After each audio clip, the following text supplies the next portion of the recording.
pakiramdam mo lugmok na lugmok ka na, pero wag mong tingilan mangarap. Kasi ako dati nakikita ko lang yung building na to sa social media or internet, Facebook, sa YouTube. Itong building na to nandito, ito sa Hong Kong, nakikita ko lang to dati, pero dahil nangarap ako, hindi ako tumigil sa pangarap kahit na mabagal ang usad. Ito na at naabot ko na ngayon. So maraming salamat sa Pung May Kapal, at yung pangarap natin unti-unti natin naaabot. Tiwala lang tayo sa taas. So ngayon nandito ako sa Hong Kong.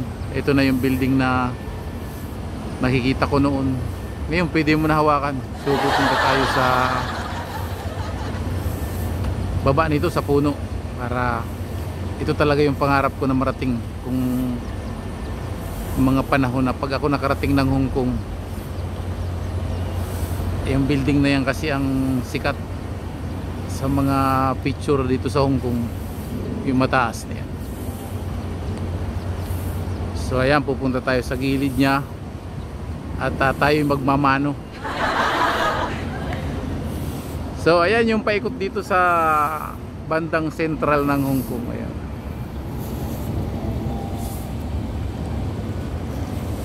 Ayan, sinakyan ko, umalis na naman. Pagdadating niya, pakasakay ng pasahero, alis. Ayan, may padaong din na iba.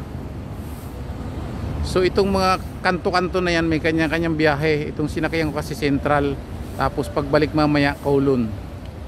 So pag makasakay ka sa iba, mukhang maliligaw ka, hindi ka makakapunta dun sa uwian mo kaya sa puntahan mo.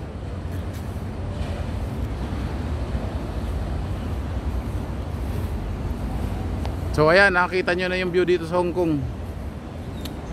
Huwag tayong tumigil sa pangarap kahit mabagal ang usad ng pangarap natin, mga kabus driver. Huwag kayong susuko. Ako nung mga nakaraan, inisip ko na rin na hindi na mag-abroad, pero dumating pa rin yung chance at pagkakataon na ibinigay, kaya grinab na natin to. So tiis lang yung muna yung mga nasa Pilipinas. Medyo nakakalungkot man isipin doon sa pinangarap natin dati. Yung mga kasama ko na nasa Qatar noon, nag-buda driver, tapos umuwi ng Pinas at medyo masaklap ang nangyari ng kaunti. So tiis lang tayo, darating ang panahon, mararating din natin yan. Goal! Kung yung pera nga nakakarating paunti-unti lang, tayo pa kaya?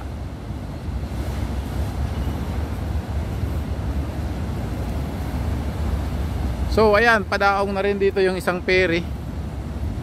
Di natin alam kung saan galing to.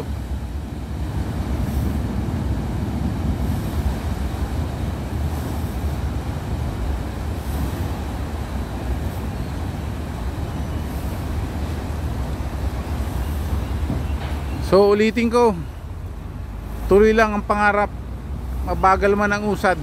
Ang importante makakarating dun tayo sa pinapangarap natin.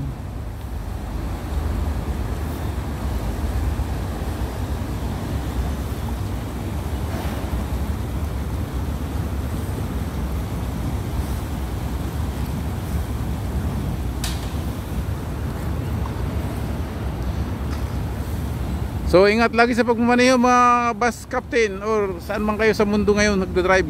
Ingat lagi. Pagpalain sana kayo ng Pung May Kapal. Maraming salamat sa inyo.